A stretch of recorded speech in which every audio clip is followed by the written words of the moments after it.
thought I should give the choir a little rest for the last piece. There's a bit of a coronation thing going tonight, as you may have heard. Starting with State of Priest, played coronations for many, many centuries, and ending with Parry's I Was Glad, which is a very, very famous piece. So I like my slightly more than tenuous links, and I want to tell you a story about this piece. And it involves Parry himself.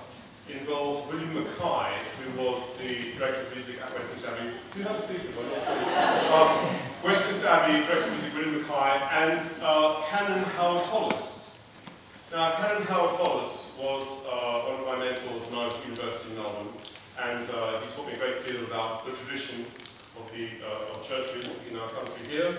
And he was an Australian, born in Melbourne, and he ended up in London as the minor canon at Westminster Abbey, at the right time in the right place. Not only was he in the Abbey, but he was also chaplain to Westminster School.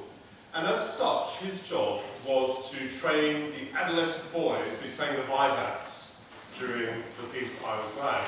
These almost shouting moments, vivat regina.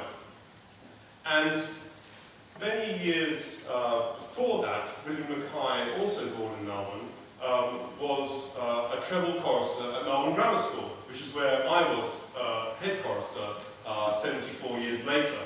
So there's my tenuous link to these three great men. But it's important to sort of think back to Parry, because he knew Mackay very, very well, and you can imagine the amount of organisation that goes into coronation. And William Mackay and Oswald Peasley, who was the organist at the time, put a lot of work into that service. And Mackay got to speak at the memorial service for Howard Hollis got to speak at the memorial service to William Mackay on the 19th of December 1984 in St Paul's Cathedral, Melbourne, a cathedral I know very, very well. So I want to read a section of that sermon to you, which illuminates I Was Glad and what people were feeling at the time. Here we are. So, Howard Hollis writes, or preaches, following ancient custom, the Abbey clergy carried the regalia through the dark cloisters, with the heralding of trumpets to be struck by the brilliance and the sense of expectancy as we entered the Abbey. And then the prayerful stillness of that vast throng as we sang the litany in the procession to the west door, to await the arrival of the Queen. It was then that the fanfares sounded and Parry's splendid anthem, I Was Glad, began. Restraint gave way to tumultuous sound as the royal procession moved forward, to be greeted by another burst of sound as the Queen emerged from beneath the organ screen, to be hailed, as custom decrees, by the adolescent shouts of the Queen's scholars of Westminster School. Vivat Regina! Shouts set to music and ingeniously incorporated by Parry into his anthem, and of course only heard officially at a coronation. This and what followed was, as Sir William Mackay afterwards said, music larger than life. So we've taken a bit of license tonight, being the Queen's 95th birthday not long ago, that we are going to incorporate the Vivat Reginas tonight, especially for you. Hope you enjoy.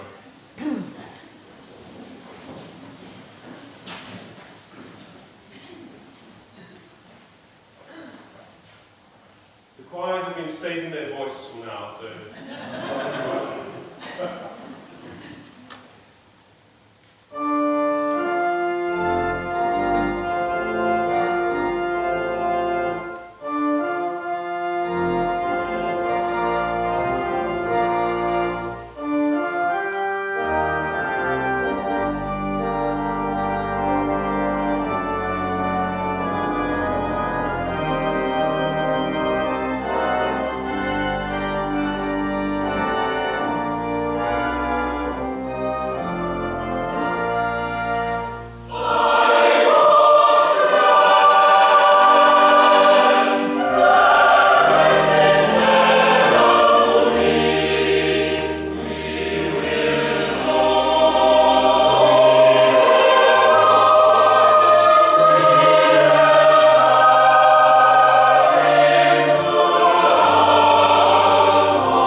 what this evening has shown is that although many of you, like myself, will have listened to music on the radio and via CD for the past 18 months, there is nothing quite like live music for reaching out to us, for lifting our spirits. Not only, I think, the audience, but also the performers, sure their spirits have been lifted too. And I think we are very, very lucky to have had such a wonderful evening. As, fingers crossed, maybe we are returning to a slightly more normal life. I would like to thank, obviously, all the performers, to thank Julian for his conducting, Edward and Paul on the organ, and obviously all the singers. All these people have given up their time to perform for us and also to benefit the church, so we are very grateful to them. I'd also like to say thank you to the stewards and the people who promoted the concert and organised the tickets and made this evening possible. And last but not least, to Kathy for her organisation of the event. So I think we can all show our appreciation in a normal way.